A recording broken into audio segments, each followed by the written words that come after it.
Hello everyone, welcome to my channel H D Orion. हम पढ़ रहे हैं accountancy for class 12 T S Grewal की टेक्स्ट बुक से 2022 edition, chapter 10 company accounts, issue of debentures. और इस वीडियो में हम पढ़ेंगे issue of debentures at premium for cash. So let us see some questions from the text book.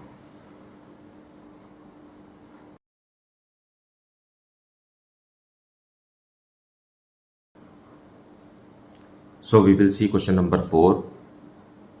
NEPA Limited issued rupees 10 lakh debentures of rupees 100 each at a premium of 10%, payable 30% on application, which is including premium, and the balance on allotment. The debentures were applied for and the amount was duly received. You are required to give journal entries and prepare cash book. So let us see the detailed explanation of the question in solution. So NEPA limited के पास ₹10 लाख के debentures हैं, fine. और हर debenture ₹100 का है। सो अगर आप इसको ₹100 face value से डिवाइड करेंगे तो आपको आएगा 10,000 डिबेंचर्स, फाइन। और ₹10 को प्रीमियम में इशू किया जा रहा है, 10% प्रीमियम। मतलब ₹100 का 10% कितना होगा? ₹10। इसका मतलब ये है ₹110। तो ये क्या है? This is premium. प्रीमियम हमेशा जो परसेंटेज के रूप में दिया हो तो वो हमेशा फेस वैल्यू पे कैलकुलेट होता है, ना कि इंस्टॉलमेंट अमाउंट पर, फाइन। सो ₹100 फेस वैल्यू का डिबेंचर है और 10% प्रीमियम है। सो it is what 10% of ₹100 is 10। Now this ₹110 को भी कंपनी इंस्टॉलमेंट्स में इन्वेस्टर्स से ले रही है। Okay, so how much is that on application? On application 30%, fine. It is how much on application? It is 30%। और इस 30% का डिटेल ये है कि 20% फेस वैल्यू का है और 10% इसका है प्रीमियम का है, फाइन। ये 10% भी एप्लीकेशन के साथ दोनों मिला करके 30% हुए, फाइन। सो ₹100 में से ₹20 तो एप्लीकेशन के समय आ गया, जो कि फेस वैल्यू का पोर्शन है, और ₹10 प्रीमियम का, मतलब ₹30 एप्लीकेशन में कंपनी को देना है। ओके, और बाकी का जो सेकेंड इंस्टॉलमेंट है that is on allotment. On allotment ₹100 में से ₹20 तो एप्लीकेशन में यूज हो गया, सो ₹80 पर debenture will be made due and received by the company at the time of allotment. So that is the synopsis. और हमें कैश बुक बनाना है और नॉन कैश आइटम्स को जर्नल में रिकॉर्ड करना है। So application money will be received in cash book because it is a cash related journal entry. So to debenture, क्योंकि परसेंटेज तो दिया नहीं है क्वेश्चन में कितना परसेंटेज डिबेंचर है। सो debenture application account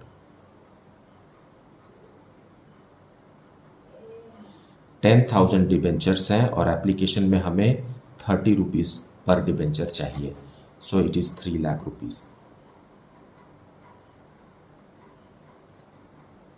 now transfer की जो एंट्री है that is a non cash entry, और इसलिए हम उसे जर्नल में रिकॉर्ड करेंगे। सो जर्नल में लिखेंगे हम डिबेंचर एप्लीकेशन अकाउंट डेबिटेड।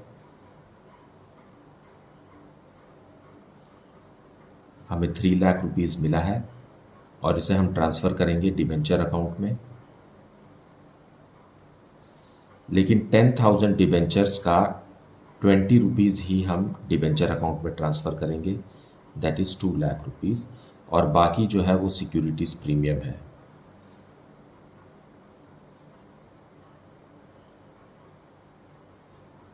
मतलब 10,000 डिबेंचर्स पर ₹10 पर debenture, fine. So it is ₹1 lakh.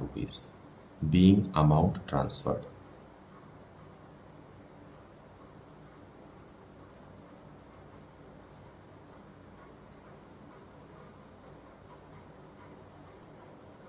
सो यहाँ जो सिक्योरिटीज़ प्रीमियम है, वैसे तो सिक्योरिटीज़ प्रीमियम को अलॉटमेंट मनी के ड्यू की एंट्री के साथ किया जाता है, लेकिन जब क्वेश्चन स्पेसिफिक हो कि उसे कब रिसीव करना है, जैसे कि इस क्वेश्चन में है एप्लीकेशन के समय ही लेना है, तो हम इसे एप्लीकेशन के समय ले लिए. Fine. Now allotment money due करेंगे, और securities premium is a capital receipt, और ये रिजर्व एंड सरप्लस के हेड में बैलेंस शीट में शो होता है. क्रेडिट बैलेंस है क्योंकि ये क्रेडिटेड है. यहाँ डिबेंचर अलॉटमेंट अकाउंट, इन्हीं 10,000 डिबेंचर्स पर बाकी का 80 रुपीज़ हम अब ड्यू करेंगे, मतलब 8 lakh rupees to debenture account. 8 lakh being allotment money due.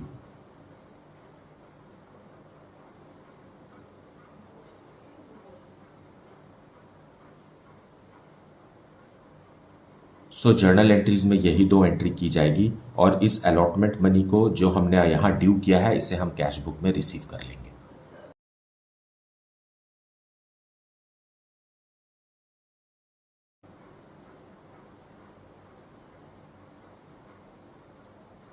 To debenture allotment, जैसा कि हमने अभी देखा, 10,000 डिबेंचर्स पर 80 रुपीज़ के हिसाब से 8 लाख. अब हम इसे क्लोज करेंगे. So grand total is 11 lakh. Cash book में है हमारे पास, तो by balance close down, that's the balancing figure 11 lakh. So बात सही है, 10,000 डिबेंचर्स पर 110 रुपीज़ के हिसाब से कंपनी को इतना ही रुपए रिसीव होगा. इसमें प्रीमियम का अमाउंट भी इंक्लूडेड है. So this is the solution. Now let us see the next question, question number 5. Raj Limited issued 5,008% debentures of rupees 100 each at a premium of 5% payable as follows. Rupees 10 on application, rupees 20 plus premium on allotment, and balance on first and final call. Pass necessary journal entries. So we have to just give journal entries for this. यहाँ debenture है 8%. यहाँ 8% का मतलब है yearly interest जो debenture holders को मिलेगा face value पर, ये है 8%. और ये 5% प्रीमियम पर है, मतलब फेस वैल्यू का 5%. सो फेस वैल्यू कितना है, 100 रुपीज़ है. 100 रुपीज़ का 5% 5 रुपीज़, और इसे हमें कहाँ पर लेना है, अलॉटमेंट के समय लेना है. Fine. So solution 5, we have to pass journal entries. सबसे पहले बैंक में एप्लीकेशन मनी रिसीव होगा, इसके लिए bank account debited to 8% debenture application account.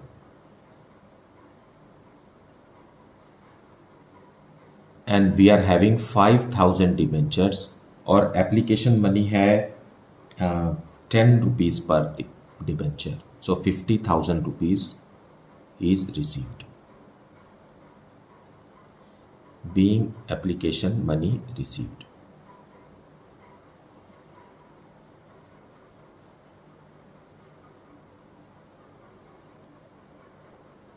Now we will transfer this to debenture account. So debenture 8% debenture application account debit करके हम इसे close कर देंगे 50,000 रुपीज़ से, और इसे पूरा का पूरा डिबेंचर अकाउंट में ट्रांसफ़र करेंगे. So to 8% debenture account. Debenture is not capital. Fine, इसलिए हमें यहाँ कैपिटल नहीं लिखना है. Debenture is long term loans. Fine, और इसलिए हम इसे कैपिटल में ट्रांसफ़र नहीं कर सकते. Being amount transferred.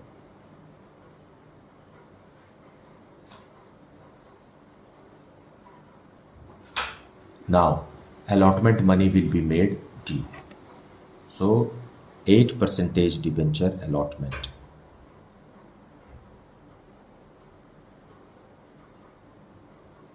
8% debenture allotment account debited to 8% debenture account and to securities premium.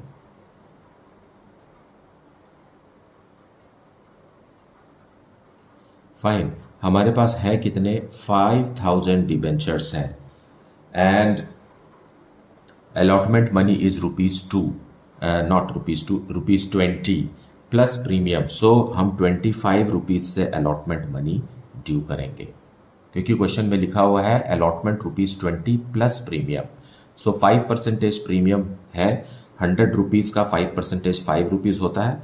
सो 5000 पर ₹20 डिबेंचर का है और 5000 डिबेंचर्स पर ₹5 प्रीमियम का है, इसलिए ये पूरा 25. So it is how much?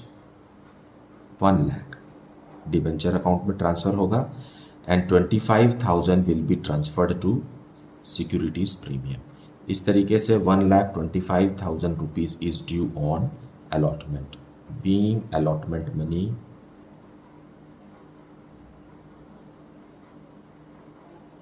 with premium due. Now we will receive the allotment money. So उसके लिए bank account debit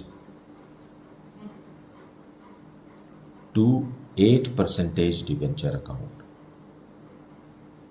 8% is the interest the debenture holders will receive on their investment on the face value of every debenture, yearly interest. Fine. Debenture allotment account. So 1,25,000 क्योंकि question में लिखा है कि सब पैसा जो भी कंपनी ने ड्यू किया वो टाइम पर मिल गया. Being money received.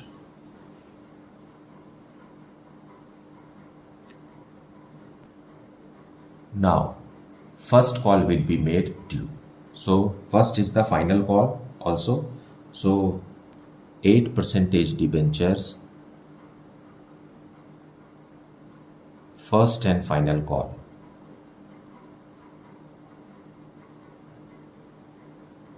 Account debited to 8% debentures. Now 5,000 debentures पर हमने ₹10 एप्लीकेशन में ले लिया, ₹20 अलॉटमेंट के समय ले लिया, मतलब ₹30 मिल चुका है. So remaining is how much? ₹70 पर डिबेंचर. सो 3,50,000 रुपीज़ से final call is due. Being final call due.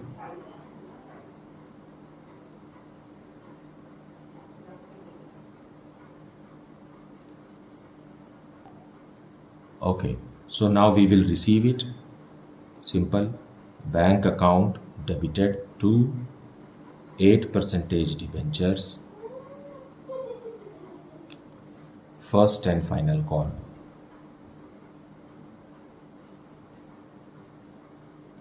₹3,50,000.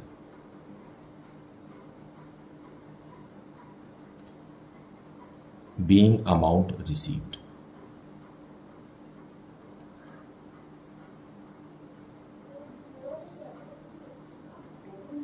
So this is the solution, and you might have observed or you may have observed that it is very simple and very much related to the previous chapter we have discussed, chapter 9, that is issue of shares. Now let us see question number 6. Alok Limited issued 7,000 10% debentures of ₹500 each at a premium of ₹50 per debenture, redeemable at a premium of 10% after 5 years. According to the terms of issue, ₹200 was payable on application and the balance on allotment. Record necessary journal entries at the time of issue of 10% debentures. Now, this particular question, इस particular question में हमें redemption से भी related कुछ information दिया हुआ है और इसलिए यहाँ पर कुछ स्पेशल हमें समझना होगा कि ये रिडम्पशन के कंडीशन को यहाँ कैसे एडजस्ट करें. Fine. So actually this question is related to a further topic which is discussed later in the chapter, but still we will discuss it now. Now solution 6 we will discuss. सबसे पहले application money receive करेंगे, so bank account हमें debit करना है. Fine. Bank account debited to 10% debenture application account.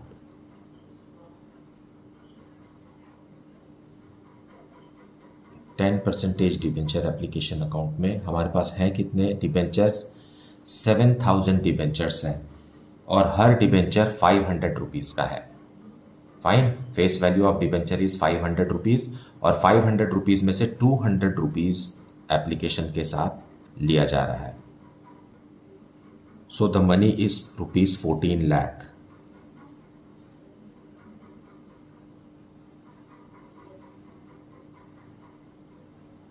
being received applications.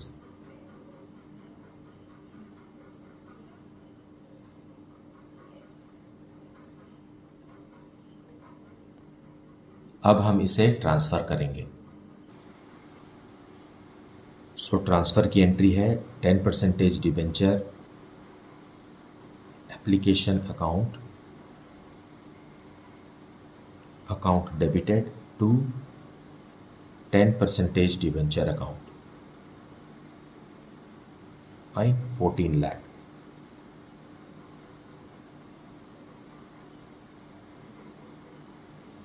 being amount transferred.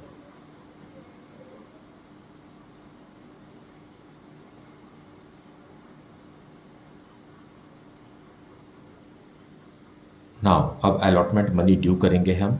So 10% debenture allotment account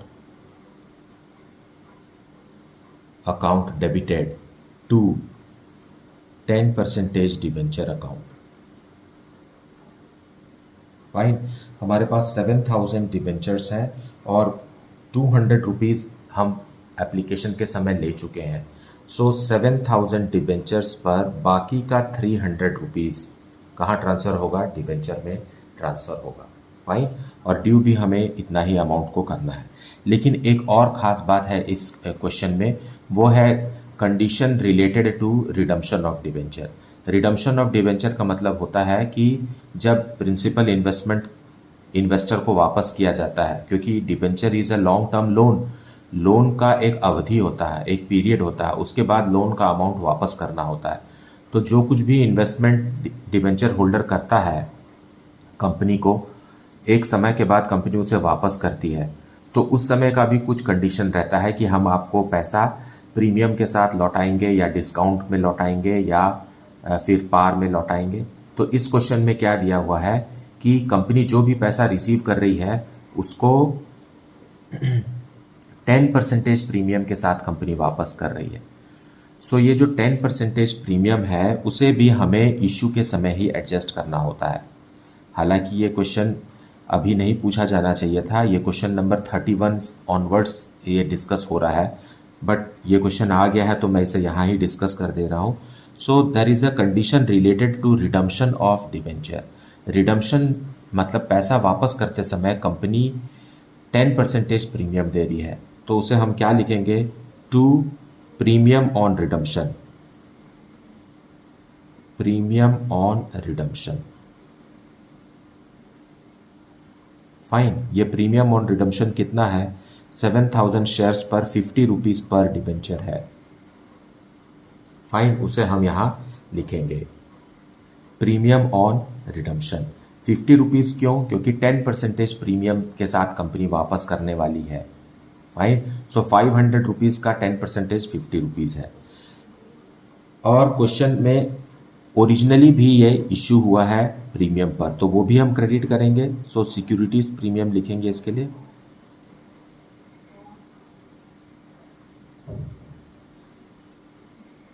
$7,000 shares पर 50 rupees के हिसाब से सिक्योरिटीज़ प्रीमियम जो है ये इश्यू के समय का प्रीमियम है, और ये जो प्रीमियम है प्रीमियम ऑन रिडम्पशन, ये रिडम्पशन के समय का प्रीमियम है. तो यहाँ कंपनी फेस वैल्यू से 50 रुपीज़ ज़्यादा दे रही है, फेस वैल्यू 500 है और उससे ज़्यादा 50 रुपीज़ दे रही है वापस करते समय। लेते समय ले लिए उसका कोई जिक्र नहीं अब आगे। अब हम इसके बारे में बात कर रहे हैं, रिडम्पशन के समय कंपनी 500 के बदले 550 वापस करने का वचन दे चुकी है। तो ये जो 50 रुपीज़ ज़्यादा दे रही है ये कंपनी के लिए लॉस है। फाइन। सो इस लॉस को हमें डेबिट में अकोमोडेट करना होगा। फाइन। इसके लिए क्योंकि कंजर्वेटिव कॉन्सेप्ट के हिसाब से एक्सपेक्टेड लॉस को हमें रिकॉर्ड करना है, लेकिन एक्सपेक्टेड प्रॉफिट को कभी रिकॉर्ड नहीं करना है। So this is an expected loss. Fine. So इस लॉस को हम क्या लिखेंगे? Loss on issue of debentures. Loss on issue of 10% debentures को भी हम डेबिट करेंगे और यही अमाउंट हमें यहाँ लिखना है। सो इसे मल्टीप्लाई करेंगे तो आएगा 21 लाख। सो 21 लाख रुपीज़ के डिबेंचर्स इश्यू हुए और ये डिबेंचर्स प्रीमियम पर इश्यू हुए। सो 3,50,000 रुपीज़ का प्रीमियम भी है। फाइन। सो इन दोनों को हम ऐड करके 10% डिबेंचर अलॉटमेंट में लिखेंगे। ये कितना हो गया? 24,50,000। फाइन। और प्रीमियम ऑन रिडम्पशन जो है ये क्रेडिट होगा 3,50,000 से और यही हमारा लॉस है। फाइन। और इस लॉस को हम रजिस्टर करेंगे, मतलब इस लॉस को भी हम रिकॉर्ड करेंगे। This is an expected loss related to future, means related to redemption of debentures being amount transferred and loss recorded.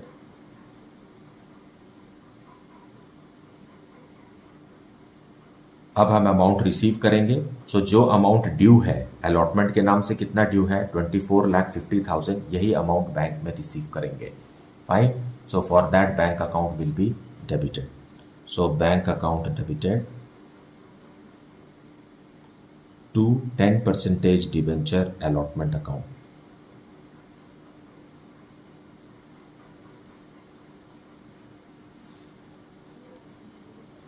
$24,50,000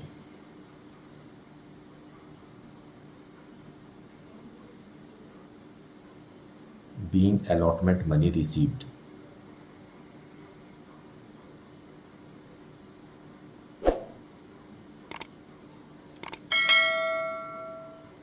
So there is no first call, second call and all. The question ends here. So this is the solution for question number 6. और मुझे उम्मीद है आपने video को पूरा देखा है, explanation को भी अच्छे से सुना है। Please do not skip any part of the explanation to get the right concept. Fine. Thank you so much for liking, subscribing and sharing the channel. And if you have not yet, then please do like it, subscribe it and share it with your friends. Should there be any doubt, you please put it in the comment section. Thank you so much for watching the channel.